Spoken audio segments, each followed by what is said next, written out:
നമശിവായ. നമസ്കാരം. എല്ലാ മിത്രങ്ങൾക്കും ഗീതാ ഹൃദയത്തിലേക്ക് സ്വാഗതം. സർവശ്രുതി ശിരോരത്ന സമുദ്ഭാസിതമൂർത്തയെ വേദാന്തംബുജസൂര്യായ തസ്മൈ ശ്രീ ഗുരവേ നമഃ. ശ്രീമദ് ഭഗവത്ഗീതയുടെ 2-ാം അധ്യായമായ സാഖ്യയോഗമാണ് നാം ഇപ്പോൾ ശ്രദ്ധിച്ചുകൊണ്ടിരിക്കുന്നത്. ശ്ലോകം 49 നാം കഴിഞ്ഞ ദിവസം ശ്രദ്ധിച്ചത്. അവിടെ ഭഗവാൻ അർജുനനോട് പറയുന്നത് യോഗബുദ്ധി അനുസരിച്ച് കർമ്മങ്ങൾ ചെയ്യുന്നതിനെപ്പറ്റി എങ്ങനെയൊക്കെ കർമ്മം ചെയ്യാമെന്ന് ഭഗവാൻ അർജുനനോട് പറഞ്ഞുകൊണ്ടിരിക്കുകയാണ്. അതിൽ അവസാനമായി പറഞ്ഞു നിർത്തിയത് യോഗബുദ്ധിക്കനുസരിച്ച് നീ കർമ്മം ചെയ്യൂ, ഫലേച്ഛയില്ലാതെ കർമ്മം ചെയ്യൂ എന്നാണ് പറഞ്ഞത്. അടുത്ത ശ്ലോകം നമുക്ക് ശ്രദ്ധിക്കാം. ശ്ലോകം 50. ബുദ്ധിയുക്തോ ജഹാദീഹ ഉഭേ സുഹൃത ദുഷ്കൃതേ തസ്മാദ്യോഗായ യുജ്യസ്വ യോഗ കർമ്മസു കൗശലം. ഭഗവാൻ പറയുന്നത് ഈ ശ്ലോകത്തിൽ, ഈ ജഗത്തിൽ സമത്വ ബുദ്ധിയുള്ള മനുഷ്യർ സുഹൃതങ്ങളെയും ദുഷ്കൃതങ്ങളെയും ഉപേക്ഷിക്കുന്നു.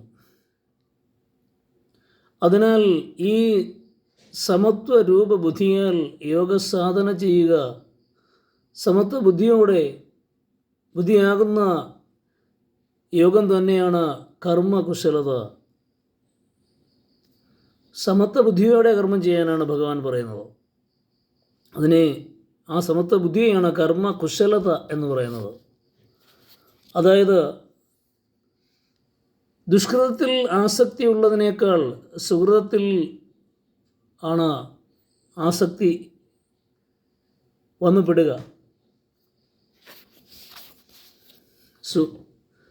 സുഹൃതത്തിൽ ആസക്തി ഉള്ളതിനേക്കാൾ ദുഷ്കൃതത്തിലാണ് ആസക്തി വന്നുപെടുക. അതില്ലാതാക്കണം. അത് ബഹു കഠിനമായൊരു പ്രയത്നമാണ്. എപ്പോഴും നല്ല കാര്യത്തിൽ നമുക്ക് ആസക്തി ഉണ്ടായാൽ കുഴപ്പമില്ല. അല്ല, ദുഷ്കാര്യങ്ങളിൽ, ചീത്ത കാര്യങ്ങളിൽ ആസക്തിയാണ് കൂടുതലായി മനുഷ്യന് ഉണ്ടാകാൻ സാധ്യത. അതില്ലാതാക്കുന്നത് വളരെ കഠിനമായ ഒരു പ്രയത്നവുമാണ്. വിഭീഷണൻ അർജുനനെ പോലെ സ്വജനമോഹിതനായിരുന്നുവെങ്കിൽ വിശ്വകല്യാണം ഉണ്ടാകുമായിരുന്നില്ല. പ്രഹ്ലാദൻ്റെ കഥയും മറ്റൊന്നല്ല. അനാസക്തി യോഗത്തിന് ഈ രണ്ടിനോടുമുള്ള ആസക്തി ഇല്ലാതായേ പറ്റും. എന്താണ് ഭഗവാൻ പറയുന്നത്? സ്വതവേ നമുക്ക് മനുഷ്യർക്കെല്ലാം, ജീവജാലങ്ങൾക്കെല്ലാം തന്നെ ദുഷ്കൃതിയോടാണ് ആസക്തി കൂടി വരുന്നത്. അതില്ലാതാക്കിയേ പറ്റും. അതിനായി എന്തു ചെയ്യണമെന്നാണ് ഭഗവാൻ പറയുന്നത്. അതിനായി ഉദാഹരണമായി പ്രഹ്ലാദൻ്റെ കഥയും വിഭീഷണൻ്റെ കഥയും ഒക്കെ നിരത്തി കാണിക്കുകയാണ്. പ്രഹ്ലാദൻ എന്തൊക്കെ പറഞ്ഞിട്ടും ഓം നമോ നാരായണ, ഓം നമോ നാരായണ എന്ന് തന്നെ പറഞ്ഞുകൊണ്ടിരുന്നു. വിഭീഷണനെ ഏതെല്ലാം രീതിയിൽ രാമനെതിരെ യുദ്ധം ചെയ്യാൻ വേണ്ടി പ്രേരിപ്പിച്ചു. അവസാനം രാവണനായിട്ട് പിണങ്ങി രാമൻ്റെ കൂടെ സഖ്യം ചേരുന്ന വിഭീഷണനെയാണ് നാം കാണുന്നത്. അതിന് കർമ്മം ചെയ്യേണ്ട ആവശ്യകത, സൽക്കർമ്മം തന്നെ ചെയ്യുക. നമുക്ക് ഇങ്ങനെ പ്രേരണകൾ പലതും കിട്ടിക്കൊണ്ടിരിക്കും ദുഷ്കർമ്മത്തിലോട്ട് പോകാനായി. ഒരിക്കലും അത് പോകാതെ സൽക്കർമ്മം തന്നെ ചെയ്യണമെന്നാണ് ഭഗവാൻ പറയുന്നത്. തുടർന്ന് വരുന്ന ശ്ലോകങ്ങളും കർമ്മത്തിൻ്റെ കാര്യങ്ങൾ പറയുന്നുണ്ട്. ഈ പറഞ്ഞത് മനസ്സിലായി കാണും എന്ന് വിശ്വസിക്കുന്നു.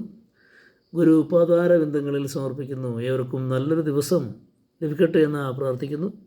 നിങ്ങളെല്ലാവരും സശ്രദ്ധം ഈ എളിയൻ്റെ ചെറിയ വിവരണം കേൾക്കുകയും ഗീത എന്നും ഒരു ശ്ലോകമെങ്കിലും പാരായണം ചെയ്യുകയും അതിൻ്റെ അർത്ഥം മനസ്സിലാക്കുകയും ചെയ്യുക. അതിൻ്റെ അഭിവൃദ്ധി നിങ്ങൾക്ക് ഉണ്ടാകും. നിങ്ങളുടെ ജീവിതത്തിൽ അത് പകർത്തുവാൻ കഴിയും. ആത്മവിശ്വാസത്തോടെ പഠിക്കുക, ശ്രദ്ധിക്കുക. നമഃശിവായ. നമസ്കാരം.